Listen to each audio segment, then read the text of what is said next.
வணக்கம். ஜம் செய்திகளுக்காக தமிழ் மொழி. இந்திய நேரப்படி மதியம் 1:30 மணி செய்திகள். முதலில் ஜம் தலைப்புச் செய்திகளை காணலாம்.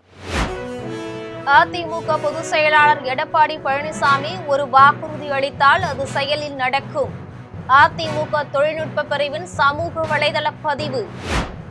தமிழ்நாடு தொழில் முதலீடு செய்ய மட்டுமல்ல, அன்பு அறிவை பகிர்ந்து கொள்ளவும் மிக சிறந்த மாநிலமாக திகழ்கிறது. முதலமைச்சர் மு க ஸ்டாலின் பெருமிதம். கரூர் கூட்ட நெரிசல் தொடர்பாக தவேக தலைவர் விஜயிடம் நாளை 2ஆம் கட்ட சிபிஐ விசாரணை. விஜய் இன்று மாலை டெல்லி பயணம். கோவளம் நன்னீர் தேக்க திட்டத்தை தமிழக அரசு உடனடியாக கைவிட வேண்டும். நாம் தமிழர் கட்சி ஒருங்கிணைப்பாளர் சீமான் வலியுறுத்தல். கிரீன்லாந்து மீதான அமெரிக்காவின் கட்டுப்பாட்டை எதிர்க்கும் 8 ஐரோப்பிய நாடுகள். 10% இறக்குமதி வரி விதிக்கப்படும் என்று அமெரிக்க அதிபர் டிரம்ப் அறிவிப்பு. இனி விரிவான செய்திகளை காணலாம். அதிமுகவின் தேர்தல் வாக்குறுதிகளை பற்றி பேசும் இந்த அமைச்சர்கள் யார் என்று பார்த்தால், ஒருவர் ஒட்டுண்ணி ரகுபதி, இன்னொருவர் கம்பி கட்டும் கதையெல்லாம் உருட்டுபவர் டிஆர்பி ராஜா என்று அதிமுக தொழில்நுட்ப பிரிவு சமூக வலைதளத்தில் விமர்சிக்கப்பட்டுள்ளது. அதிமுக தொழில்நுட்ப பிரிவின் சமூக வலைதள பதிவில் அதிமுகவின் தேர்தல் வாக்குறுதிகளை பற்றி பேசும் இந்த அமைச்சர்கள் யார் என்று பார்த்தால், ஒருவர் ஒட்டுண்ணி ரகுபதி, இன்னொருவர் கம்பி கட்டும் கதையெல்லாம் உருட்டுபவர் டிஆர்பி ராஜா என்று விமர்சிக்கப்பட்டு உள்ளது. திமுக அரசு செய்ததாக சொல்வது எல்லாமே அதிமுக திட்டங்களின் சீப் காப்பி தான் என்றும், மக்கள் நலத்திட்டங்களுக்கு எப்போதுமே சொந்தக்காரங்க நாங்கதான் என்றும் பதிவு செய்யப்பட்டுள்ளது. மேலும் அதிமுக பொதுச் செயலாளர் எடப்பாடி பழனிசாமி ஒரு வாக்குறுதி அளித்தால் அது செயலில் நடக்கும் என்று மக்களுக்கு நன்றாக தெரியும் என்பது திமுகவினருக்கே தெரியும். அதனால்தான் இவ்வளவு வயிற்றெரிச்சல் என்று குறிப்பிடப்பட்டுள்ளது. தமிழ்நாடு தொழில் முதலீடு செய்ய மட்டுமல்ல, அன்பு அறிவை பகிர்ந்து கொள்ளவும் மிக சிறந்த மாநிலமாக திகழ்கிறது என்று முதலமைச்சர் மு க ஸ்டாலின் பெருமிதமாக தெரிவித்துள்ளார். சென்னை சேப்பாக்கத்தில் உள்ள கலைவாணர் அரங்கத்தில் பன்னாட்டு புத்தக திருவிழா நடைபெற்றது. இந்த புத்தக திருவிழாவில் முதலமைச்சர் மு க ஸ்டாலின் கலந்து கொண்டு மொழிபெயர்க்கப்பட்ட 84 நூல்களை வெளியிட்டார். தொடர்ந்து அவர் விழாவில் பேசிய போது, தமிழ்நாடு தொழில் முதலீடு செய்ய மட்டுமல்ல, அன்பு அறிவை பகிர்ந்து கொள்ளவும் மிக சிறந்த மாநிலமாக திகழ்கிறது என்றார். மேலும் தமிழ் மண்ணின் சிந்தனைகள், எழுத்துக்கள் உலகம் முழுவதும் பரவ வேண்டும் என தெரிவித்தார். கரூர் கூட்ட நெரிசல் தொடர்பாக தவேக தலைவர் விஜயிடம் 2ஆம் கட்ட சிபிஐ விசாரணை டெல்லியில் நாளை நடைபெற உள்ளது. கரூர் கூட்ட நெரிசலில் சிக்கி 41 பேர் உயிரிழந்த விவகாரம் தொடர்பாக சிபிஐ விசாரணை நடைபெற்று வருகிறது. இச்சம்பவம் தொடர்பாக தவேக நிர்வாகிகள், பாதிக்கப்பட்ட குடும்பத்தினர் மற்றும் நேரில் சம்பவத்தை பார்த்தவர்கள் என பலரிடம் விசாரணை நடைபெற்றது.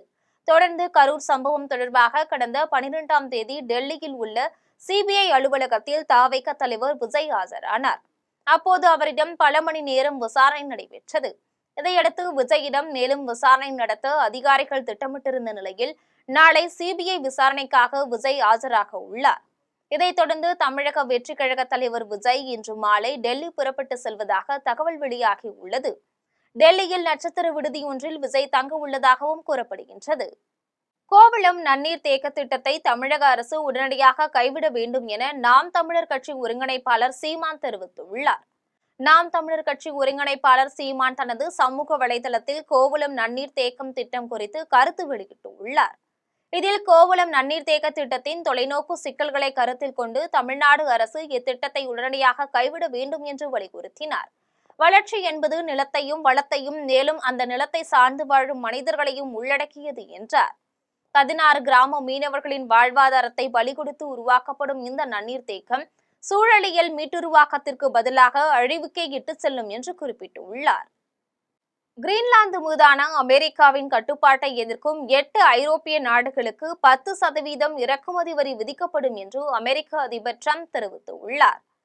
அமெரிக்கா கிரீன்லாந்தை தனது கட்டுப்பாட்டை கொண்டு வருவதற்கான நடவடிக்கையில் தீவிரமாக இறங்கியுள்ளது. இதற்கு ஐரோப்பிய நாடுகளின் தலைவர்கள் மற்றும் பல நாடுகளின் தலைவர்கள் எதிர்ப்பு தெரிவித்து வருகின்றனர். அமெரிக்காவின் இந்த நடவடிக்கைக்கு கண்டனம் தெரிவித்து அந்நாட்டை சேர்ந்த மக்கள் தொடர்ந்து போராட்டத்தில் ஈடுபட்டு வருகின்றனர். இந்த நிலையில் கிரீன்லாந்து விவகாரத்தில் எதிர்ப்பு தெரிவித்து வரும் ஐரோப்பா கண்டத்தை சேர்ந்த 8 நாடுகளிலிருந்து இறக்குமதி செய்யப்படும் பொருட்களுக்கு 10% சுங்கவரி விதிக்கப்படும் என அமெரிக்க அதிபர் டொனால்ட் ட்ரம்ப் அறிவித்துள்ளார். சமூக ஊடகத்தில் ட்ரம்ப் வெளியிட்ட பதிவில் Denmark, Norway, Sweden, France, Germany, Netherlands, Finland போன்ற 8 நாடுகளுக்கு இந்த வரி விதிக்கப்படும் என்றும் சுங்கவரி வரும் பிப்ரவரி மாதம் 1ஆம் தேதி முதல் அமலுக்கு வரும் எனவும் தெரிவித்துள்ளார். தொடர்ந்து கிரீன்லாந்தை முழுமையாக அமெரிக்கா வாங்குவதற்கு ஒப்பந்தம் ஜூன் 1க்குள் ஏற்படாவிட்டால் ஐரோப்பிய நாடுகளுக்கு விதிக்கப்பட்ட 10% சுங்கவரி மேலும் 25% உயர்த்தப்படும் என்றும் ட்ரம்ப் எச்சரிக்கை விடுத்துள்ளார். கிரீன்லாந்து தற்போது டென்மார்க்கின் தன்னாட்சி பிரதேசமாக உள்ளது என்பது குறிப்பிடத்தக்கது. மாயன் பெருமாள் கோவில் திடலில் நடைபெற்ற ஜல்லிக்கட்டு போட்டியினை அமைச்சர் மையநாதன் உறுதிமொழி ஏற்று கொடியசைத்து தொடங்கி வைத்தார். புதுக்கோட்டை மாவட்டம் ஆலங்குடி அருகே உள்ள மாயன் பெருமாள் கோவில் திடலில் தமிழர் திருநாளையொட்டி ஜல்லிக்கட்டு போட்டி நடைபெற்றது. இந்த போட்டியினை பிற்படுத்தப்பட்டோர் நலத்துறை அமைச்சர் மையநாதன் உறுதிமொழி ஏற்று கொடியசைத்து தொடங்கி வைத்தார். இதையடுத்து போட்டியில் 650 காளைகளும் 300 காளையர்களும் பங்கேற்றனர். பின்னர் போட்டியில் சிறந்த முறையில் காளைகளை தழுவிய காளையர்களுக்கும், நீண்ட நேரம் வீரர்களை திணறடித்த காளமாடு உரிமையாளர்களுக்கும் இருசக்கர வாகனம், LED டிவி உள்ளிட்ட பல்வேறு விதமான பரிசுகள் வழங்கப்பட்டது. மேலும் ஜல்லிக்கட்டு போட்டியையொட்டி ஆலங்குடி காவல் துணை கண்காணிப்பாளர் மனோகரன் தலைமையில் 300க்கும் மேற்பட்ட காவலர்கள் பாதுகாப்பு பணியில் ஈடுபட்டனர். பாலூரில் நடைபெற்ற மஞ்சுவிரட்டு போட்டியினை அதிமுக முன்னாள் அமைச்சர் கிருஷ்ணமூர்த்தி தொடங்கி வைத்தார். திருவண்ணாமலை மாவட்டம் கலசப்பாக்கத்தில் உள்ள பாலூரில் மஞ்சுவிரட்டு போட்டி நடைபெற்றது. இதில் அதிமுக முன்னாள் அமைச்சர் கிருஷ்ணமூர்த்தி பங்கேற்று போட்டியினை தொடங்கி வைத்தார். இந்த போட்டியில் பல்வேறு கிராமங்களைச் சேர்ந்த 100க்கும் மேற்பட்ட காளை மாடுகள் பங்கேற்றன. இந்நிலையில் போட்டியில் முதியவர் ஒருவரை காளை முட்டி மோதி கீழே தள்ளிய சம்பவம் பெரும் பரபரப்பை ஏற்படுத்தியது. சூரியூரில் நடைபெற்ற ஜல்லிக்கட்டு போட்டியில் அதிக காளைகளை அடக்கிய இளைஞர் ஒருவருக்கு முன்னாள் அமைச்சர் விஜயபாஸ்கர் காரை பரிசாக வழங்கினார். திருச்சி மாவட்டம் திருவெரும்பூர் அருகே சூரியூரில் ஜல்லிக்கட்டு போட்டி நடைபெற்றது. போட்டியினை மாவட்ட ஆட்சியர் சரவணன் கொடியசைத்து தொடங்கி வைத்தார். இதில் 668 காளைகளும் 334 வீரர்களும் பங்கேற்றனர். இந்நிலையில் முன்னாள் அமைச்சர் விஜயபாஸ்கர் வருகை தந்து போட்டியினை கண்டுகளித்தார். தொடர்ந்து அவர் போட்டி இறுதியில் 12 காளைகளை அடக்கிய சூரியூரை சேர்ந்த மூர்த்தி என்ற இளைஞருக்கு காரை பரிசாக வழங்கினார். இதையடுத்து 11 காளைகளை அடக்கிய புதுக்கோட்டையை சேர்ந்த யோகேந்திரன் மற்றும் 7 காளைகளை அடக்கிய கார்த்திக் ஆகியோருக்கு எலக்ட்ரிக் வாகனம் பரிசாக வழங்கப்பட்டது. பின்னர் இந்த போட்டியில் 63 பேர் காயமடைந்தனர்.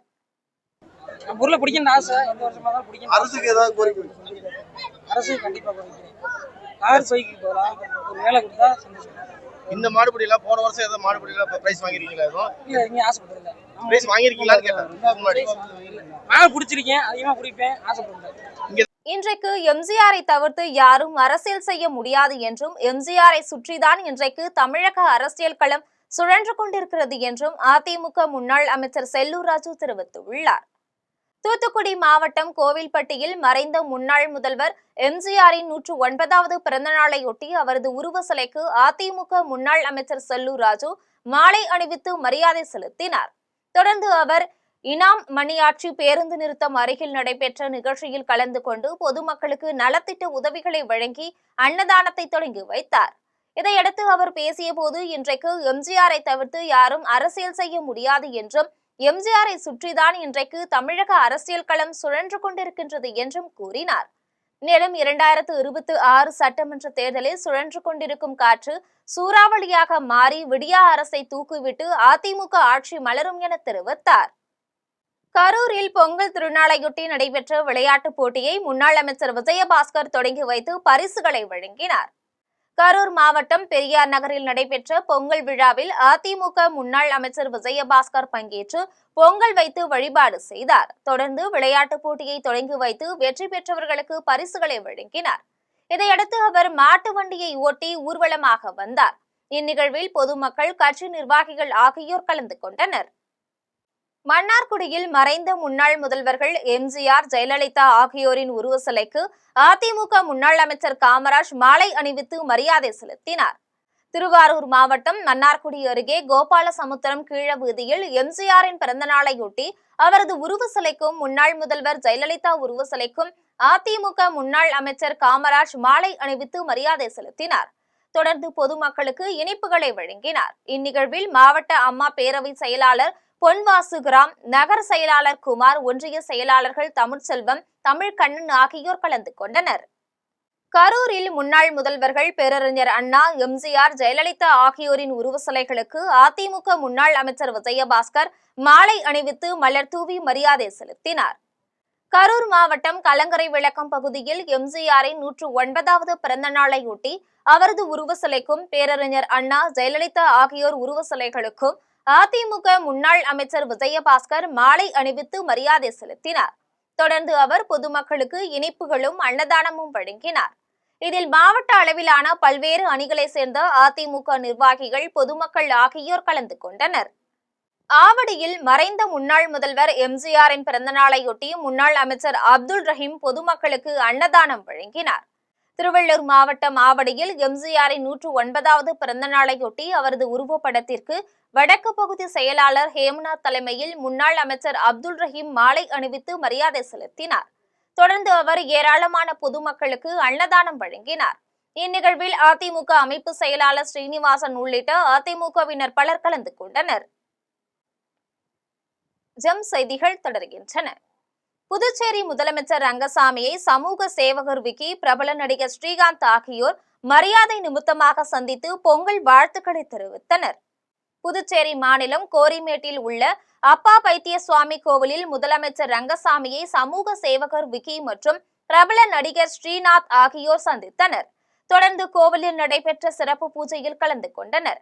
அவர்களுக்கு பிரசாதத்தை முதலமைச்சர் ரங்கசாமி வழங்கினார். தொடர்ந்து அவர்கள் முதலமைச்சர் ரங்கசாமிக்கு பொன்னாடை போற்றி பொங்கல் வாழ்த்துக்களை தெரிவித்தனர். இதன் பின்னர் பிரபல நடிகர் ஸ்ரீநாத் செய்தியாளர்களை சந்தித்து பேசிய போது, முதலமைச்சரிடம் நடைபெற்ற சந்திப்பு மரியாதை நிமித்தமான சந்திப்பு என்றும் இந்த சந்திப்பின் போது அரசியல் எதுவும் பேசவில்லை என்றும் தெரிவித்தார். மரியாதை நிமித்தமா அவரை ஜஸ்ட் பார்த்துட்டு அவரோட ஆசீர்வாதம் வாங்கிட்டு அவர் வீட்டு முன்னாடி தான் நிற்கிறேன். ரொம்ப நல்லா இருந்தது. அப்படியே அவர் பூஜை, கோவில் பூஜைகளையும் தமிழக அரசு திருக்குறளை தேசிய நூலாக அறிவிக்க வேண்டும் என தமிழ்நாடு திருவள்ளுவர் மக்கள் கூட்டமைப்பின் மாநில தலைவர் அருண்கோபால் தெரிவித்துள்ளார். கோவையில் அமைந்துள்ள சக்தி முத்துமாரியம்மன் திருக்கோவில் வளாகத்தில் தமிழ்நாடு திருவள்ளுவர் மக்கள் கூட்டமைப்பு மற்றும் கோவை மாவட்ட வள்ளுவர் குல மக்கள் இணைந்து நடத்திய திருவள்ளுவர் தினம் மற்றும் பொங்கல் விழா மிக சிறப்பாக நடைபெற்றது.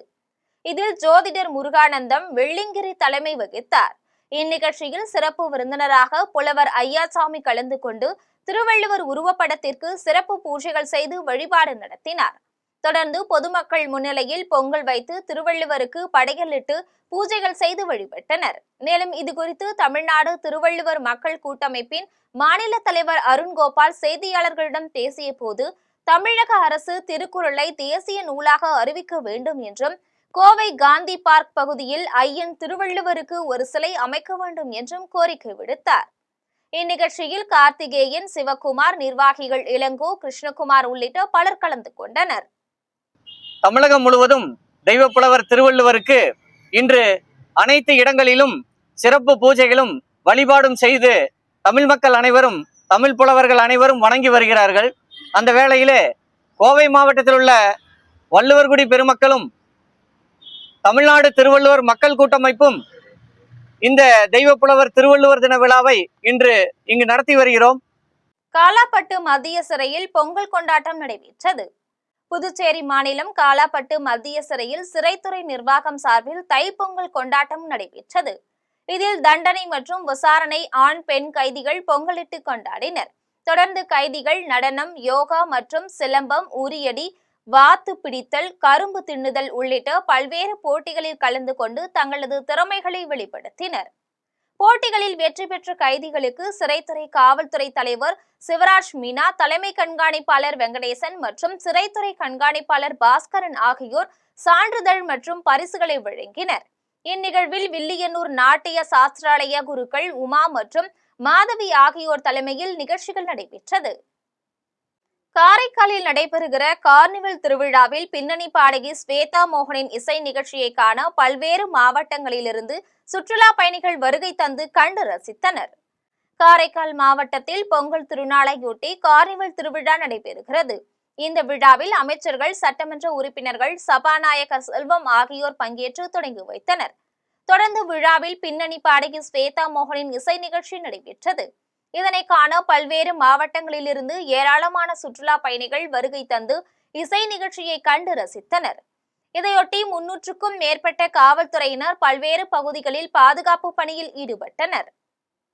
பொங்கல் விடுமுறைக்கு அரியலூரை சேர்ந்த ராணுவ வீரர் சந்தோஷ் விஜயவாடா அருகே ரயில் தண்டவாளம் அருகே உயிரிழந்த நிலையில் காவல்துறையினர் விசாரணை மேற்கொண்டு வருகின்றனர். அரியலூர் மாவட்டம் கல்லாத்தூரை சேர்ந்தவர் சந்தோஷ்குமார். இவர் இந்திய ராணுவத்தில் பஞ்சாபில் ஜூனியர் கமிஷன்ட் ஆபீசராக பணிபுரிந்து வருகிறார். இவருக்கு இளவரசி என்ற மனைவியும் 2 மகன்களும் உள்ளனர். இதனைத் தொடர்ந்து ஆந்திர மாநிலம் விஜயவாடா அருகே தண்டவாளம் அருகே ஒருவர் இறந்து கிடப்பதாக ரயில்வே காவல்துறையினருக்கு கிடைத்த தகவலின் பேரில் சம்பவ இடத்திற்கு சென்ற காவல்துறையினர் சோதனை செய்து பார்த்ததில் ராணுவ அடையாள அட்டையுடன் சந்தோஷ் இறந்து கிடந்தது தெரிய வந்தது. இதையடுத்து சந்தோஷ்குமார் இறந்துவிட்டதாக செய்தி குடும்பத்தாருக்கு தகவல் கிடைத்த நிலையில் குடும்பமே அதிர்ச்சி அடைந்தனர். இந்நிலையில் உடல் காலை சொந்த ஊரான கல்லாத்தூர் கிராமத்திற்கு கொண்டு வரப்பட்டது. அவரது உடலுக்கு திருச்சி சரக general of commanding station headquarter Ariyalur மாவட்ட நல அலுவலர்கள் மற்றும் சங்க நிர்வாகிகள் ஆகியோர் மலர் வளையம் வைத்து வீரவணக்கம் செலுத்தினார்கள். அதன் பிறகு உறவினர்கள் கிராமத்தின் முறைப்படி சந்தோஷ்குமாரின் உடலை நல்லடக்கம் செய்தனர். பொங்கலை கொண்டாட வந்த ராணுவ வீரர் உயிரிழந்த சம்பவம் அப்பகுதி மக்களிடையே பெரும் சோகத்தை ஏற்படுத்தி உள்ளது. கோவையில் 130 கிராம் மெத்தாம்பெட்டமைன் மற்றும் போதைப் பொருட்களை கடத்தி வந்த 5 பேரை மதுவிலக்கு அமலாக்கப் பிரிவு காவல்துறையினர் கைது செய்தனர். கோவை மாநகர மதுவிலக்கு அமலாக்கப் பிரிவினர் போதைப்பொருள் தடுப்பு நடவடிக்கைகளை தீவிரமாக மேற்கொண்டனர். அப்போது மதுவிலக்கு அமலாக்கப் பிரிவினருக்கு கிடைத்த ரகசிய தகவலின் அடிப்படையில் சந்தேகத்திற்கு உரிய ஒரு 4 சக்கர வாகனத்தை மறித்து சோதனை செய்தனர். சோதனையின் போது அந்த காரில் பயணம் செய்த 5 நபர்களிடமிருந்து 130 கிராம் மெத்தாம்பெட்டமைன் மற்றும் போதைப்பொருள் கைப்பற்றப்பட்டது. விசாரணையின் முடிவில் அந்த நபர்கள் வெளி மாநிலத்திலிருந்து போதைப் பொருட்களை வாங்கி கோவை மாநகரில் விற்பனை செய்ய திட்டமிட்டிருந்தது தெரிய வந்தது. இதைத் தொடர்ந்து அவர்களிடமிருந்து போதைப் பொருள் மற்றும் காரை பறிமுதல் செய்த காவல்துறையினர் 5 நபர்கள் மீது NDPS பிரிவின் கீழ் வழக்கு பதிவு செய்யப்பட்டு அவர்கள் நீதிமன்ற காவலுக்கு அனுப்பி வைக்கப்பட்டனர். கோவை மாநகரில் போதைப்பொருள் குற்றங்களில் ஈடுபடுவோர் மீது கடும் சட்டப்பூர்வ நடவடிக்கை எடுக்கப்படும் என்று கோவை மாநகர காவல் ஆணையர் தெரிவித்துள்ளார். திரிசூலத்தில் கள்ளக்காதலியின் கள்ளத்தொடர்பை தட்டி கேட்ட நண்பரை 17 வயது சிறுவர்கள் உள்ளிட்ட 4 பேர் வைத்து நண்பரை உயிரிழக்க செய்து உள்ளார். செங்கல்பட்டு மாவட்டம் திரிசூலத்தில் திண்டிவனத்தை சேர்ந்த செல்வகுமார் கட்டிடங்களுக்கு ஜல்லி போடும் வேலை செய்து வருகிறார். திருமணம் ஆகாத நிலையில் தனியே வீடு எடுத்து திரிசூலம் பகுதியில் வசித்து வந்துள்ளார். இந்நிலையில் ஏற்கனவே திருமணமான ரீனா கணவனை பிரிந்து திரிசூலம் பகுதியில் தனியே வீடு எடுத்து வசித்து வந்த நிலையில் ரீனாவிற்கும் செல்வகுமாருக்கும் காதல் ஏற்பட்டு இருவரும் திருமணம் செய்யாமல் ஒரே வீட்டில் குடித்தனம் நடத்தி வந்தனர். இந்நிலையில் ரீனா மற்றும் அவரது தோழி ரெஜினாவுக்கும் 17 வயதுடைய சிறுவனிடம் பழக்கம் ஏற்பட்டு 3 பேரும் அடிக்கடி தனிமையில் சந்தித்து வந்துள்ளனர். இதையறிந்த செல்வகுமார் தட்டி கேட்டதோடு அவரது நண்பர்களையும் தொலைபேசியில் தொடர்பு கொண்டு தகராறில் ஈடுபட்டார். இதையடுத்து ரீனா மற்றும் ரஜிதா இருவரும் செல்வகுமாரை வீட்டின் அருகில் உள்ள பூங்காவிற்கு சமாதானம் பேச அழைத்தனர். அப்போது போதையில் இருந்த செல்வகுமாரை 17 வயது சிறுவன் மற்றும் அவனுடன் வந்திருந்த அலெக்ஸ் ஆகியோர் மறைத்து வைத்திருந்த கத்தியை எடுத்து செல்வகுமாரை முகத்தில் சரமாரியாக வெட்டியதில் படுகாயமடைந்தார். இந்நிலையில் சத்தம் கேட்டு பொதுமக்கள் அந்த பகுதிக்கு வருவதைக் கண்டு அங்கிருந்து 4 பேரும் தப்பி ஓடினர். சம்பவ இடத்திற்கு வந்த காவல்துறையினர் செல்வகுமாரை மீட்டு மேல் சிகிச்சைக்காக சென்னை ராஜீவ்காந்தி அரசு மருத்துவமனைக்கு அனுப்பி வைக்கப்பட்ட நிலையில் அங்கு சிகிச்சை பலனின்றி உயிரிழந்தார். மயிலாடுதுறையில் உள்ள புனித பதுவை மற்றும் வனத்து அந்தோணியார் திருத்தலத்தில் ஆண்டு திருவிழாவை முன்னிட்டு தேர்பவனி மற்றும் திருப்பலி நடைபெற்றது. மயிலாடுதுறையில் உள்ள புனித பதுவை மற்றும் வனத்து அந்தோணியார் திருத்தலத்தில் ஆண்டு திருவிழா கடந்த 7ஆம் தேதி கொடியேற்றத்துடன் தொடங்கியது. இவ்விழாவின் முக்கிய நிகழ்வான அலங்கார திருத்தேர்பவனி நடைபெற்றது. இதனை முன்னிட்டு நடைபெற்ற சிறப்பு திருப்பலியில் மயிலாடுதுறை மறைவட்ட அதிபர் தாஸ்ரிஸ்ராஜ் அடிகளார் தலைமையில் மறையுரையாற்றப்பட்டது. இதில் பங்கு தந்தை தேவதாஸ் இக்னேஷியஸ் அடிகளார் மற்றும் உதவி பங்கு பெறும் மனோஜ் சேவியர் அடிகளார் ஆகியோர் மக்களோடு இணைந்து சிறப்பு பிரார்த்தனை நடத்தினர். இந்நிகழ்ச்சியில் புனித மைக்கேல் சம்மன்னசு, புனித ஆரோக்கியநாதர், புனித செபஸ்தியார், புனித ஆரோக்கிய மாதா, புனித பதுவை மற்றும் வனத்து அந்தோணியார்களின் திருவுருவம் தாங்கிய 5 தேர்கள் முக்கிய வீதிகளின் வலம் வந்து ஆலயத்தில் வந்தடைந்தது. இந்நிகழ்ச்சியில் பங்கு மக்கள் ஏராளமானோர் கலந்து கொண்டனர். கொடியேற்றத்துடன் தொடங்கிய இந்த விழாவானது இன்று மாலையில் சிறப்பு திருப்பலியோடு தேர்பவனியும் நடைபெற்று முடிந்திருக்கிறது. இந்த விழாவிலே பல்தரப்பட்ட மக்கள், இந்து மக்கள், இஸ்லாம் மக்கள் மற்றும் கிறிஸ்தவர்கள் எல்லாம் ஒன்றாக ஒரு குடும்ப உணர்வோடு கூடி கொண்டாடியது. அண்ணாமலையார் கோவிலில் மாட்டு பொங்கலையொட்டி திருவூடல் திருவிழாவில் ஆயிரக்கணக்கான பக்தர்கள் கலந்து கொண்டு சாமி தரிசனம் செய்தனர். திருவண்ணாமலை மாவட்டம் அண்ணாமலையார் கோவிலில் மாட்டு பொங்கலையொட்டி திருவூடல் திருவிழா மிக சிறப்பாக நடைபெற்றது. இதில் அண்ணாமலையார் மட்டும் தனியாக சென்று குமரகோவிலில் இரவு தங்கி மறுநாள் பிரிங்கி மகரிஷிக்கு காட்சியளித்து கிரிவலம் வருவார். இதனைத் தொடர்ந்து அண்ணாமலையார் கோவிலில் மறுஊடல் நடைபெறுகிறது. இத்திருவிழாவில் ஆயிரக்கணக்கான பக்தர்கள் கலந்து கொண்டு திருவுடல் நிகழ்வினை பார்த்தனர். மேடவாக்கத்தில் உள்ள ஜெப்டோ உணவுப் பொருட்கள் கிடங்கில் ஏற்பட்ட தீ விபத்தில் பல லட்சம் ரூபாய் மதிப்புள்ள பொருட்கள் சேதமடைந்து உள்ளன. மேடவாக்கம் சோழிங்கநல்லூரில் உள்ள ஜெப்டோ ஆன்லைன் டெலிவரி நிறுவனத்தின் கிடங்கில் பயங்கர தீ விபத்து ஏற்பட்டது. 2 அடுக்கு கொண்ட இந்த நிறுவனத்தில் 2ஆம் தளத்தில் உணவுப் பொருட்கள் பதப்படுத்தும் குளிரூட்டப்பட்ட அறை உள்ளது. இந்த அறையில் திடீரென மின்கசிவு ஏற்பட்டதால் தீ விபத்து ஏற்பட்டது. தீ கிடங்கு முழுவதும் பரவி கொழுந்துவிட்டு எரியத் தொடங்கியது. தகவல் அறிந்து சம்பவ இடத்திற்கு விரைந்து வந்த தீயணைப்பு வீரர்கள் நீண்ட நேரம் போராடி தீயை அணைத்தனர். எனினும் தீயும் வேகம் அதிகமாக இருந்ததால் கிடங்கில் பாதுகாப்பாக வைக்கப்பட்டிருந்த பல லட்சம் ரூபாய் மதிப்புள்ள உணவுப் பொருட்கள் மற்றும் மின்னணு சாதனங்கள் எரிந்து நாசமாயின. இந்த தீ விபத்து குறித்து காவல்துறையினர் வழக்கு பதிவு செய்து விசாரணை மேற்கொண்டு வருகின்றனர். மறைந்த முன்னாள் முதலமைச்சர் எம்ஜிஆரின் 109வது பிறந்தநாள் விழாவை தமிழகத்தின் பல்வேறு பகுதிகளில் அதிமுகவினர் பொதுமக்களுக்கு இனிப்புகள் வழங்கியும் அன்னதானம் வழங்கியும் கொண்டாடி வருகின்றனர். இதனை தொகுப்பாக தற்போது காணலாம். காஞ்சிபுரம் மாவட்டம் மாங்காட்டில் நகர செயலாளர் பிரேம்சேகர் தலைமையில் முன்னாள் முதலமைச்சர் எம்ஜிஆர் திருவுருவ சிலைக்கு மாலை அணிவித்து மலர் தூவி மரியாதை செலுத்தப்பட்டது. இந்நிகழ்ச்சியில் கலந்து கொண்ட 100க்கும் மேற்பட்ட பொதுமக்களுக்கு இனிப்பு மற்றும் அன்னதானம் வழங்கப்பட்டது.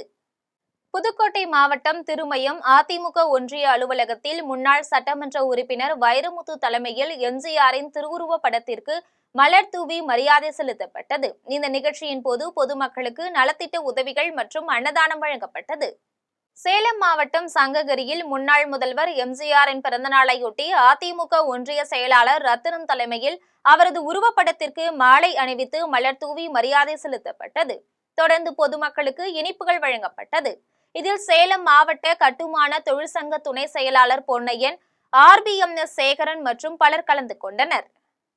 திண்டுக்கல் மாவட்டத்தில் எம்ஜிஆர் பிறந்தநாள் விழாவை முன்னிட்டு எம்ஜிஆர் கழக மாநகர செயலாளர் முருகேசன் தலைமையில் அவரது திருவுருவ படத்திற்கு மாலை அணிவித்து மரியாதை செலுத்தப்பட்டது. இதில் ஒன்றிய செயலாளர் பாலகிருஷ்ணன், ஸ்ரீனிவாசன் மற்றும் பலர் கலந்து கொண்டனர். தென்காசி மாவட்டம் கடையநல்லூரில் மறைந்த தமிழக முன்னாள் முதல்வர் எம்ஜிஆரின் பிறந்த நாளை முன்னிட்டு தென்காசி வடக்கு மாவட்ட அண்ணா திராவிட முன்னேற்ற கழகம் சார்பில் அவரது திருவுருவ படத்திற்கு சட்டமன்ற உறுப்பினருமான கிருஷ்ணமுரளி தலைமையில் மாலை அணிவித்து மலர் தூவி மரியாதை செலுத்தப்பட்டது. திருவண்ணாமலை மாவட்டம் ஆரணியில் சட்டமன்ற தொகுதி அதிமுக சார்பில் மாவட்ட அவைத்தலைவர் கோவிந்தராஜன் தலைமையில் முன்னாள் முதலமைச்சர் பாரத ரத்னா எம்ஜிஆரின் பிறந்தநாள் கொண்டாடப்பட்டது. இந்நிகழ்ச்சியில் கலந்து கொண்ட அனைத்து மக்களுக்கும் இனிப்புகள் மற்றும் அன்னதானம் வழங்கப்பட்டது.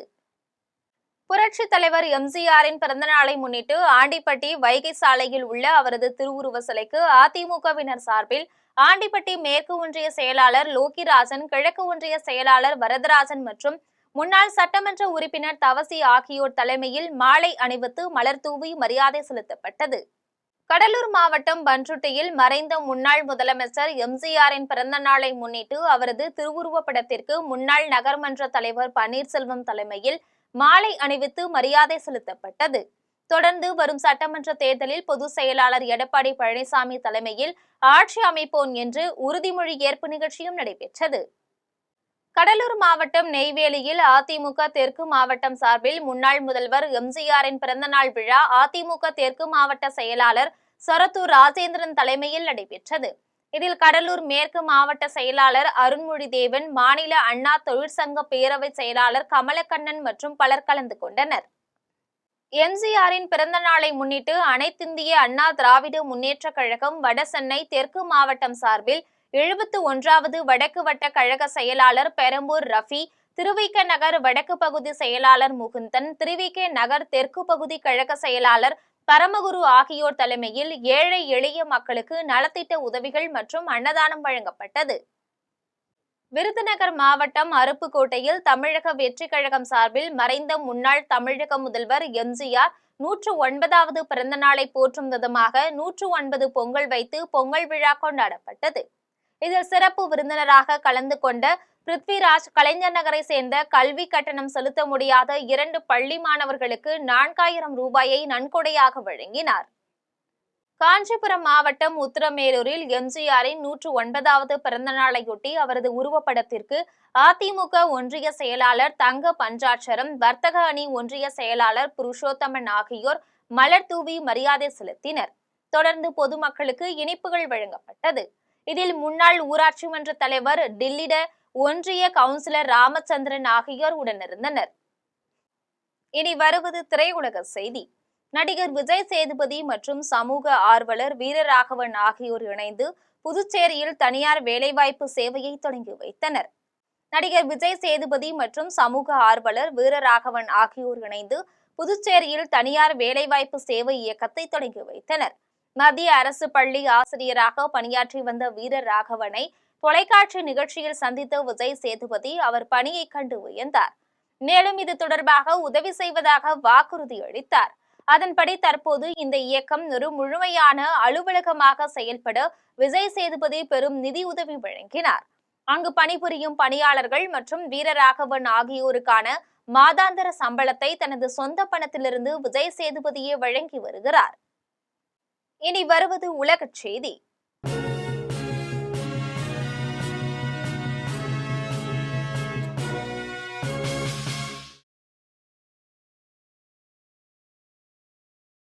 ஆப்கானிஸ்தானில் திடீரென ஏற்பட்ட நிலநடுக்கம் ரிக்டர் அளவில் 4.1 பதிவாகி உள்ளதாக தேசிய நில அதிர்வு மையம் தெரிவித்துள்ளது. ஆப்கானிஸ்தானில் திடீரென 10 கிலோமீட்டர் ஆழத்தில் நிலநடுக்கம் ஏற்பட்டது.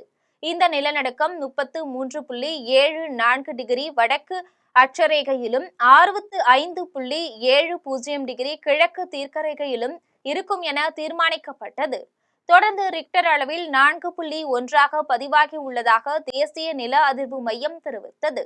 இதையடுத்து நிலநடுக்கத்தால் ஏற்பட்ட சேதம் மற்றும் பாதிப்பு குறித்து எந்தவித தகவலும் வெளியாகவில்லை. இனி வருவது விளையாட்டு செய்தி.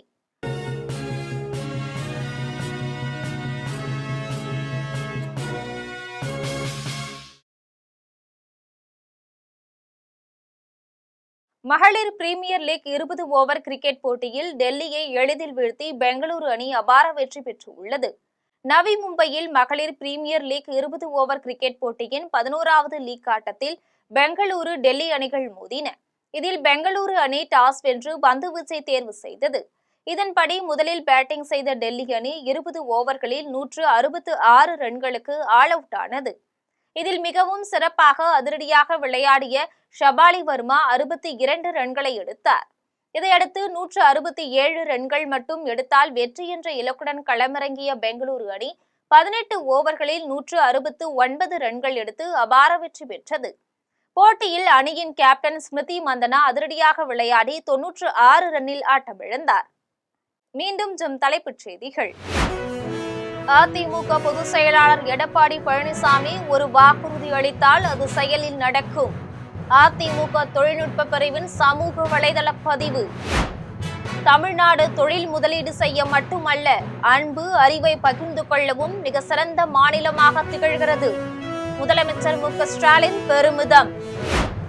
கரூர் கூட்ட நெரிசல் தொடர்பாக தவேக தலைவர் விஜயிடம் நாளை 2ஆம் கட்ட சிபிஐ விசாரணை. விஜய் இன்று மாலை டெல்லி பயணம்.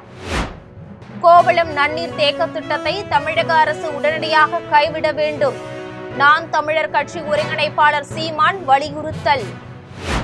கிரீன்லாந்து மீதான அமெரிக்காவின் கட்டுப்பாட்டை எதிர்க்கும் 8 ஐரோப்பிய நாடுகள் 10% இறக்குமதி வரி விதிக்கப்படும் என்று அமெரிக்க அதிபர் டிரம்ப் அறிவிப்பு.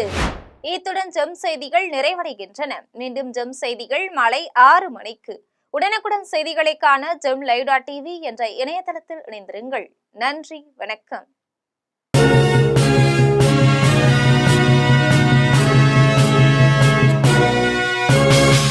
உடனுக்குடன் அப்டேட் தெரிந்து கொள்ள ஜெம் டிவி தமிழ் ஆப்பை இன்ஸ்டால் செய்யவும்.